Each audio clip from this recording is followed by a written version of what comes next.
كيسا إني كان شين فيدمو ينقبضو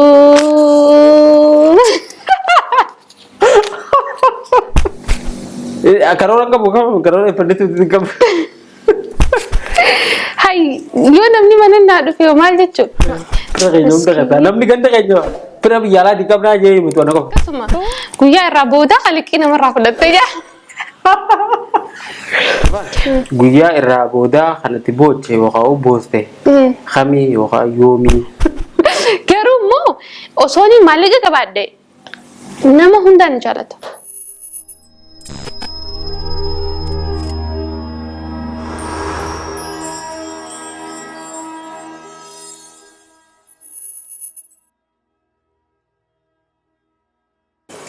أتم جرتن كوجم تتداول توتا فوركس انترتينمنت تجرى جرتو سنين جتا أرانتنا ديبني دفني جرا أنا في برادا كوبي ويك أبني دفني kopi ada di garan ternyata itu kopi ajaib hati gabile ada dong kopi seni dia itu produser nih akhirnya malah ketika gavi tanam bayi malah ketika itu di gavi tanamna gavi berkam deh besok kamu dah yaro mau gavi tanam deh ada biar kekabut nanti mamen so gavi len akhirnya tiberrefaman telah ternyata tiberrefaman malah ketahan Beri lalati wan dem sudah dintare dem na yo mo dem sudah denya ada bi sampur na yecho ni ala da kana rai gallo ko pinke jaga ka itu sembeshan nanti su abdi kabna hanga dum sanganta khanyati nfana turada akete bashan anta abdi kabna bi rai gallo meti la ladies first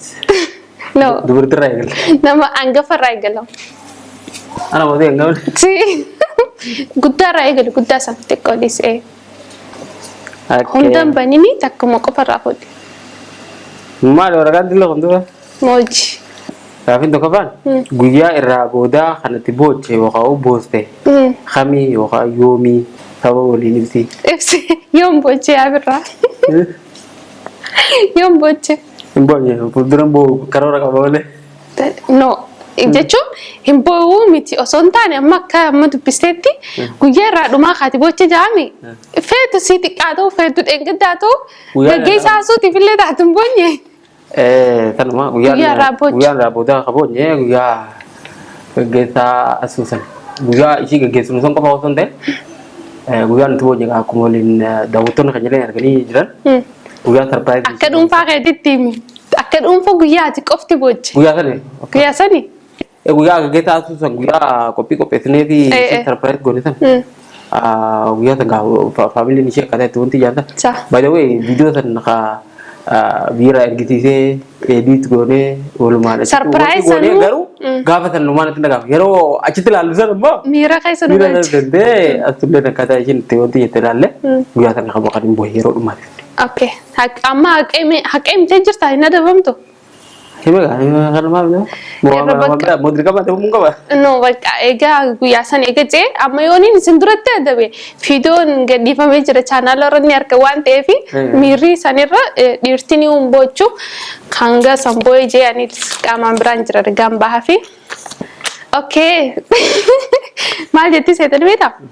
Namoota Oromoo keessa kan dandeettii qabanii hanga ammatti dandeettii isaanii san bakkee akka namoota kaan yookaan bakkee isaan ga'uu qaban hanga ammatti hin arganne jettee yaaddu shaniibsii jaa. Lakka. Natti hin jarjariin yoo obsime namni irra guddaa. Nama bakka ga'uu qabu qabu. Akka masalan ammoo. Walumaa galatti sadarkaa inni kan namuu fi qabu sanarra kan jiru. Amma fakkeenya si fudhadhaa ta'u birraan akka hojiin isaatiif wanni isaa hundinuu asii oli jettee ka tilmaamtu namoota akkasii shan ibsi jaame eenyuun ibsanii beektaa nam shanii ammas warroota Oromoo keessaa warroota miidiyaa fayyadaman jaamire Allahumma salli yaa rabbi wallahi tokko simaan godhu deema.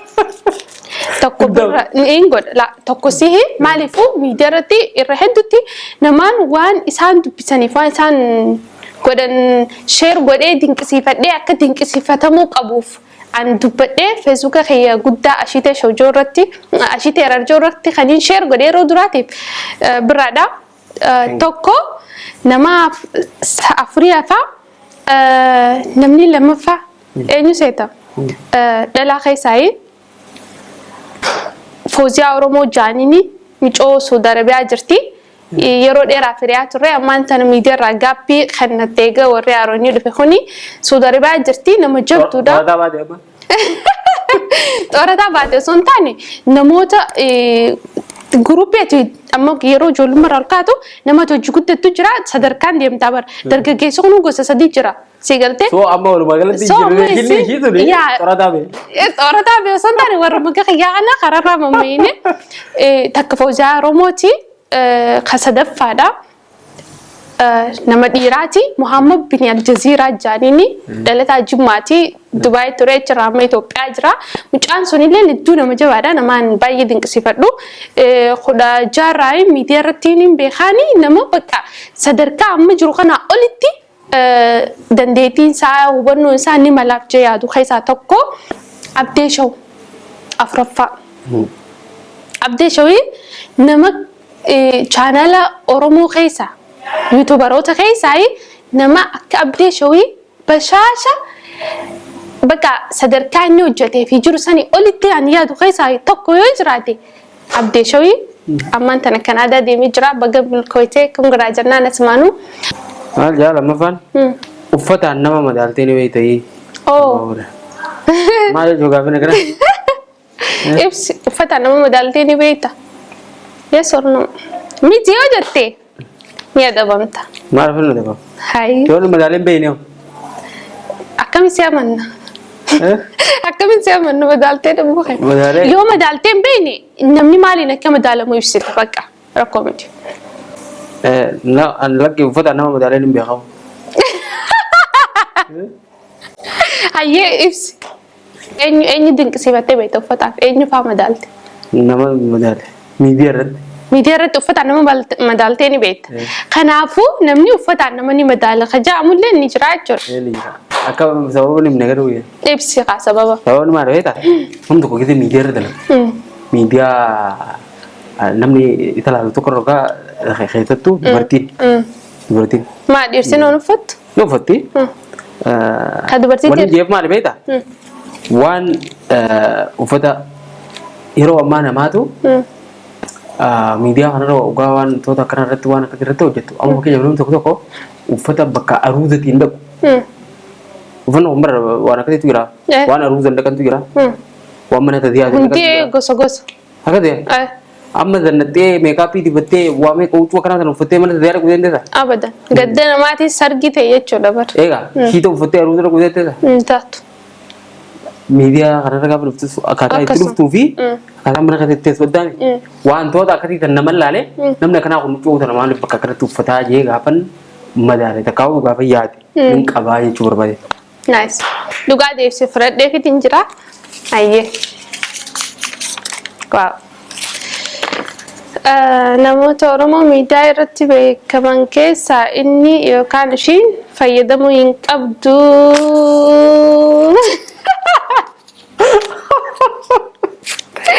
Hai, yoo namni mana naa dhufe maal jechuudha? Namoota miidiyaa fayyadaman keessaa abaluu yookaan isiin yookaan inni fayyadamuu hin qabdu namni ati jettu kamii jaa osoo TikTok fayyadamuu baate hin jibbuuni dhugumatti hin jibbuu. Osoo TikTok tala fayyadamuu baate itti tola garuu. Yaani yoo fayyadamanoo akkaatatti nama tokko jira dheengadda bakka suutii jira na fakkaate namni suni nama hedduutu duuti irra godhee irra dalagu jira walaloo beektaa baasa walaloo jiru jira bakka habashaan tuni fi namni Oromoo jijjibbu kun kaa dilli kun jala deemee itti qoplaa achiraan Oromummaanuu nama akkasiisan oguu agarte ni jira xiqqoo maalii fi kwalitii ni jira akkuma ammaa tiree uffata nama madaaltu sana anillee waan hin madaalu ni qaba haasaa fi waa hedduun nama madaala. Amma uffata nama madaaltu jettee saniifu. Ani bari wanta madaaltu kan hin jee uffataan fakkeenyaaf TikTok farra dhufanii paablika irratti huccuun taane fa'aa gadi. No, naagale dhiisi yaadni. Naasanii malee. No, naagale jira yaadni. Ni jira garuu maqaa inni illee yaadadhu. Nama walaloon jaajeeti harree fi luunni namarraan goruu jaabee akka haasamu godhee kaa miskiina jee nama raree bakka. Nama raree garuu suutii jira. Nama umrii illee nurra xiqqoo caalu إذا تيك توك دي مدرسة كي ثاني ده inuma no akkasillee osoo hin taane waan tokko osoo hin goone durii jaallaltee waan hin beekne tokko bar lakka laaltuun dhaata sii galaa mire walalollee yoo taate gaafa tanamni ijoollee taatu xiinxalte akkaataan sii galaa ani immoo haasaa dilee tokko haasaa harree fi luunii namarraan godhu naamin anyway namicha sanii maqaa isaan beeknu leeraa ati ta'u yaa okay dubbachuu fi hojjechuu osoo hin danda'u sababa sodaa namaati waan hin dhabin qabaa kan jettu yoo jiraate ibsi maal labde waan hojjechuu danda'u yookaan sababa sodaa namaati maal laan jaani eeqaayi namarraa sodaachuun isirra hin jiru osoo dubbachuu dandeessu osoo godhuu dandeessu namni maal naan jaa yookaan sodaa namaatiif jaaba meesh maal naan jaanii fi yookaan sodaan namaa tokko garaagarummaa hin qabu maal labde kabajaa namaa faadha uzeetti yeroo gamaree akkama siitee sodaa namaati maal godhu dhiisa laal kabajaas godhi sodaas godhiiti akkuma ta'etti ibsi maal labde namaatti namni gaafa hedduu dhabaa ibsite kabajaa namaati waa hedduu maal fadhabdi fakkeenyaaf amma yoo nama tokko walitti aarte nama san osoo waan biraa godhuu fa'aa dandeessu osoo namni baanti jidduu seenee ni dhiiftaa. Sanii miti. Ani amma osoo inni kubbayyaa kana fudhachuu barbaaduutiin birraa jee dhiisee biraa deeme gaafiin amma akkas ilaala. Namaaf jecha keessattuu waan akka gaafii tanarraa hubaddetti waan guddaa tokko waan laatti barbaachisu waan kana yoo hin godhe. Of course. Namni akkamii waan jiru takka sodaatanii takka namaatu narratti duudha. Takka akkasii yaanii waan akkasii dhiisuu. Waa dhabuu waan akkasii hin qabu. Amma waan natti mul'ate yoo dubbachuu tees yoo godhuu taates annuma godhu waan inni fitti aman. Hanga namni sun fedhu akka fedhatu. Haa ta'u fudhatan haa fudhachuu baatan. Egaa akka natti mul'atu qofatti waan kan godha. Yoo godhuu taates yoo dubbachuu taates akkasii sodaa namaa ta'e waan hin dhiisu. Qabdee jechuudha. Bakka deebisee jira sodaa namaa ta'e waan hin dhabeen qabu jaa. Si godhe abbo. Artistoota Oromoo keessaa baga sirba kana baase yookaan baga sirbee kajattu eenyu maaliifi jaa? Yooseen Geetaawun. Baga sirbitee bulloo baga baastee hin jaan. Artistoota Oromoo keessaa hedduu jira. Artistoonni Oromoo gurguddaa fi jiddu galeessaa fi warra amma lafaa dhufanii jira. Hundi isaaniitu abbaa waan sirbeef waan baaseef isaa beekamree baga sirbee ani immoo dhuunfatti baga jettee kaniin je'uun ammatti hedduudha. Haceenis ni jira hundi ni jirani. Garuu namoota ammarra dhaabbadhee anjoo yoo jiraate Yooseen Geetaawunii bulloodha jechuudha. Yooseen Geetaawun nama TikTok fayyadamu kan hin fayyadamne filatta. Maaliif hin filatta? Maaliif filattani beektaa? Fedhu wajji jireenyaaf haa ta'u waan namni waa hedduuf wal filataa akkamitti si magaa ni beektaa. Immoo sababni filattuuf waan barbaadu. Jaalala. Maaliif waliin filatu? Jaalala, hojii jireenya, obbolummaa waanuma fedheef haa ta'u. Bara deebisaan uumama hin qabaaniti. Garuu maaliif wanni kanaa kun gaafii ta'aadha. Amma fakkeenyaaf namni tokko ha TikTok fayyadamu jira. TikTok irratti waan gaarii sheekotii jira. Nama achirraa wanti ijoo jira. Ati waan gaarii hojjettus waan gaarii tan taane talaalan hedduu jira mire. Amma sitti maal dhage nama TikTok fayyadamu jira. Ati wajjin jirtu fakkeenyaaf nama hiriyoota kan kee TikTok fayyadamu. Akkasuma nama TikTok makana application kana hin qabne nama hedduu jira. Namoota kanas walumaan hin jira. Kanas walumaan hin jira. Garaagarummaan qaban. Egaa jara kan lameen keessaa kan filatte onaan jee sababa TikTok kanaatu kanarra caala. Waan TikTok fayyadamuuf waan TikTok hin fayyadamne kanaatu kanarra caala jee filachuu hin danda'u. Kanaafuu siif jarri haa fayyadamanii fi TikTok fayyadamuu fi dhiisuu osoo hin ta'in akkaataa itti fayyadame irratti amma. Rakkoon namni tokko TikTok irratti maal fayyadama? Nama arrabsaa, gosaan nama qoodaa, amantii arrabsaa. Gandaan adda qooddama hedduu. Wantoota akkasii sana wal ilaala. Immoo namni kun seenetii waan gaggaarii hojjeta. Nama bashannansiisa. Namni gariin amma fa'aa bara TikTok jechuun bare madda galii. Namni hedduun hojii dhiisanii achirra taa'ee. Hojii idilee godhata. Hojii isaati namicha kana achirra taa'eeti giftii namni kan nuti fudhatee kiraa manaa firaa kafala ilmoo itti guddifata maal godha akkasii jiraata namicha kun. Achirra maaliif teessaa jettee namicha jibbuu hin dandeessu. Hanga inni waan badiin dalaganitti. Siif wal qixaa jechuudha. Naa wal qixa lameen kan irraa filadhu hin qabu. Sababni ammoo nama TikTok keessa hin fayyadamnes kan inni تكون برتي كتي إنك قبل نجرا كتي بريدا يعني بوزيتيف أنا تلا نجرا تدندا سبب تيك توك هم فايدة من قفا فنم تو كل ده وهم درا يجون دندس يا لما تيك توك هم فايدة من بالغين مجر إيه تيك توك فايدة منامني نجاتي سنجر نجرا قوام بريدا وتسلم مجر تيك توك المدالو سنتاني نامي تيك توك رتي مال دلقا نوسوتي الرؤيا تيك توك هم فايدة من تيك توك هم فايدة مو مال قدو جرا وان جملة سولا لم غاري ده جتشو hayyee kanaafuu garaagarummaan ati walumaa galatti ibsan kee garaagarummaa naaf hin qabanidha. Hin qabane. Okay. Na bira immoo siif jaalalti maali waan jaalalaan milkooytee fi waan jaalalaan dhabdee ibsii jaa.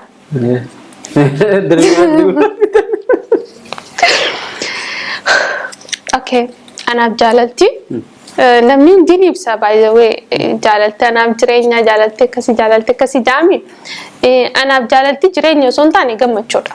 Like waan hedduu na gammachiisu tokko jaalala san keessatti bakka kunuunfamuu bakka wanni jaalalarra na gammachiisu hin jiru jireenya nama osoo jaalalti hin jiraanne illee namni jireenya nama jiraata bara jireenya rabbi si jiraachisa jaalala immoo rabbi si kanneen waliin namni ta'u waliin sheer godhatee jiraatu waan taateef an jaalalti anaaf gammachuudha jaalalaawwanni milkaayoo jiraatte itti gammadu namaan jaaladhu wajjin gammadee jiraachuudha wanni jaalalti namii ta'e miidhamee ture waan dabre waan ta'eef ammarratti miidhaa san keessa hin jiru jaalala keessa hin jiru waan ta'eef humaa takka waan jaalala gammachuudha gaddan qabdu jechuudha. Yaa. Gaddin jiru. No jiraatu keessaa beekaa keessaa hin ba'a dabarfadhe. Baga dabarte.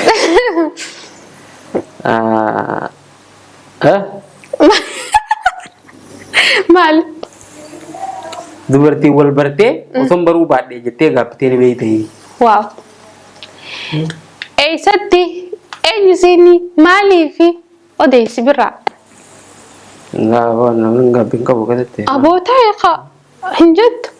Dubartii bartee eega dardartee hanga ammatti namni ati osoo baruu baadhettee gaabbitee. No wal baree keessatti osoo beeku baadha keessattuu dubartii moo. An dubartii hedduun kabajaa. Dubartii kabajaa guddoon qabaa sadarkaa sanitti amma san qofa osoo hin taane.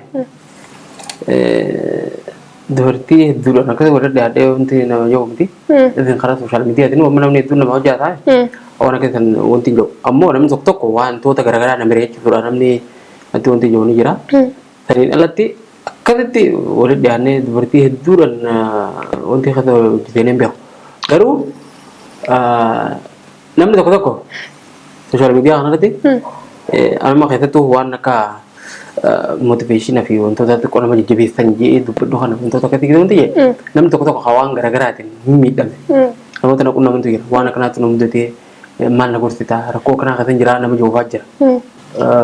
Waan namni tokko nama gorsuu danda'u dubartiin obboleettii teenya waan dubartii qofaa miti baay'ee ta'uu dhiirtillee rakkoon garaagaraa mudachuu dandeessi namni hedduu waan akkanaa akkam wajji mari'atu tokko rakkoo isaa sanaa akkanatti himee wajjin irratti dubbannu amma namni hedduu natti ni barreessaa natti ni bilbilaa wanti jaa kana keessatti nama tokko jira osuma waan akkasii ta'u hojjaa tuttuuti akkana rakkoo kanaa namni ta'e wanta kana jee deddeebisee hojjaa tuttuuti gaafa kan akka karaa biratti yaaduu haadha jalqabaa jira. Nama akkasii san noo ani waan kanaaf osoo hin taane isin gargaaruu jira. Namni tokko amma dubartiin biyya alabaatti nafaa jirtu faan hedduu rakkatti. Jaalala keessa seentee maallaqa ishii faa nyaadhamtee jaalatti takkaa'uu jaalallee kun akkana godhee jetteeti. Bu'anii waan adda addaa kana namatti nama himatatu jira. Korta namni hedduun illee waan kana ni beeka. Haala addaatiin ammoo yeroo hedduu namni waan akkasii san natti hima. Sababa kana hojjaa tuttuuti akkana jajjabaadhu waan kana egaa ni amma jaarsa kee takka waan akkana godhu waan akkasii godhu jaalallee kee akkas godhu jechuudha. Ishiin tun akkamti yeroo sana akkana dabartu amma namni tokko rakkoo isaa furmaata itti barbaadudha. Dura namichi kana dhaggeeffatu hin beeku wantidha. Maal taatee jettee mucal jettee namni kun itti dawwalee boo'ee itti haasa. Saadee irratti itti haasa. Deddeebi'ee itti bilbila bakka hafuura itti baafatu barbaadaa namni akkasii namni gadi rakkate yoo gadi hin callite namni maraa ta'u. Namni isa dhaggeeffatu barbaada. Nama rakkoo bakka itti kanaddu. Yeroo akkasii ammoo namni waan akkanaa hubate jedhanii namni hedduun akkatti na yaada na fakkaata. Natti bilbilee natti hima. تناقضتي لما تمرات الأركي لما وصور مكانها أنا هذا لي بودر خرب براتو وان برا فتي هذا نيران وانا كذا هرملا أنت في كيس بوتشيسني لقمان نملك وانتي جيتي وقعتي قارم منو قلت أنا كلا لغنتي نمني قرين وقعتي نما قاري تاتي في وان كنا قرتي وجي ركتي وانتي خرجتي أبلغ نمنا مقاري داوان جوتنا قري جالا لجي جيرا متاتي أكسو نانقل بودرة نمنا ورن بقى عيادة دادا كبدا روكي سنة أصلا نبكر درار متقبلوا بعدين لا أكت اللي شو صوت ده نبغى أصلا لك درار إتقابو صوت تاني إتيمة دم بكاركو أنا كذا كذي يعني سنگر كارو جرا مرة نما كنا تي نما بلتي كابو ये كذا إتيمة dan nama be nama berat nih kati nigiri cuma berbalik. Oke, taate gaafiin tanarraa tarumaati tanammoo waan taate gana laalla tummaal jettini beekta kun osoo siiftee bareedaa ture maallaqa nama gaafattee dhabdee ni beektaa akkasuma guyyaa irraa booda haliqii namarraa fudhattee jaa anna maallaqa nama gaafadhee dhabee ni beekaa takka maallaqa nama gaafadhee hin beeku guyyaa takkaaf ani akkuma dhugatti takka maallaqa nama gaafadhee dhabee hin beeku like gaafattee garuu dhabdee hin beeku no gaaf tokko hiriyaa xiyya takkaa jira hedduun jaalladhaani 18 keessa gaafadheen maallaqa guddaarraa fudhadhee beekaa hin dhabne yeroo jalqabaatiif yeroon irraa boodaan maallaqa nama gaafadhee yeroo sanii kadhabdee baara man kadhabe amma hin dhabne walumaa galatti nama gaafadhe biyya hunda dibdiba yaada doonga no osooniin biyya kana dhufinitti maallaqa namarraa fudhachuun fi kana yaadu asitti immoo hiriyaa xiyya sanirraa fudhadhee beekaa hin dhabne liqii yeroo dhumaatiif ka fudhattee jaamma abbuma manaa kiyyaa gaafadhee irraa fudhadhee beekaa nama birarraa hin fudhanne inka balle wallahi ganaadha gisee maallaqa gisee akkatti siiboo jira mere maallaqni akkatti siihanu kanaa beesan ogguu dhumee na barbaachise akkaan deebisuufitti irraan fudhadhaa jechuudha. Malee nama biraa gaafadhee yeroo dhumaatiif liqii namarraa fudhadhee hin jiru. Dhalaan doon gaafattee jira ta'edha. Inni gaafatta malee hiriyaa xiyya sanuu gaafadhee irraa fudhadhee gaafas ture. Amma ilma biyya kanatti wanti malee duraan guyyaa rabbiin qabu kana wal gaafannee wal irraa dabala. Dhiirte kaa aboo dhiirte wal gaafatti. Hin qabu hoo gammadatti yaa. Amma dhalaa maallaqa wal gaafattee amala dhalarraa wal fakkira jaalalaas haa ta'u maallaqaas haa ta'u waanuma fedhe waan takka gaafattee yoo dhabde deebitee jechuun hin jaalattu. Osoo hanga feete rakkoo fasiiraatti garuu ijoolleen dhiiraa wal gaafatan nu sanii bara yoo asumas gaafateeti keessa bira taa'us numa gaafataa bara amma nuti nama takka waa gaafachuuf namni isa cinaa kun akka nu dhaga'u hin barbaadu. Abbaa feena tas nama jettan maallaqa fi jennee lubbuu walitti fidaa wallaan. Liqii amma torbaan lamaa hungeenya eegaan namarraa fudhadhee kanaan deebisaa fi aamin Kunoo maal gaafirre ni ilaallamee tanas waan siin taate. Bakka duwwaa jaa. Bakka duwwaa okay bakka duwwaa dha. Ani osoon bakka duwwaa qabaachuu baadhee jaalalleen xiyya nan jaalattu ture. Maal osoo qabaachuu baattee sin jaalattu. Maal osoo qabaachuu baattee sin jaalattu. Ani bakka duwwaa osoon qabaachuu baadhee jaalalleen xiyya nan jaalattu. Waan inni waa qabuuf na jaalattee jechuudha. No waa qabaachuun qabeenya qofa irratti nu hundaa. Waa hedduudhaami miidhaga tahaa dandeettii haasaa tahaa beekumsa tahaa waa hedduu takkaa jira wanni irra namni nama jaallatu. Namummaa. Akkasi. Osoon namummaa qabaachuu baadhee nan jaalattu ture. Of course. Bareedaadha. Akka bareedaadha. Yaa namummaa dhugaa qabdu waan ta'eef akkasi bareedaadha. Ani osoo daash ta'uu baadhee hin dhabuu jetti xiyyatuni. Maal hin dhabne? Maal hin dhabne ni beektaa? Silaa waan hin dhabne san himuu baadhee natti tola. Osoo hin jarjaruu baadhee waan san hin dhabu. Bakka waan san himuu hin fedhu garuu.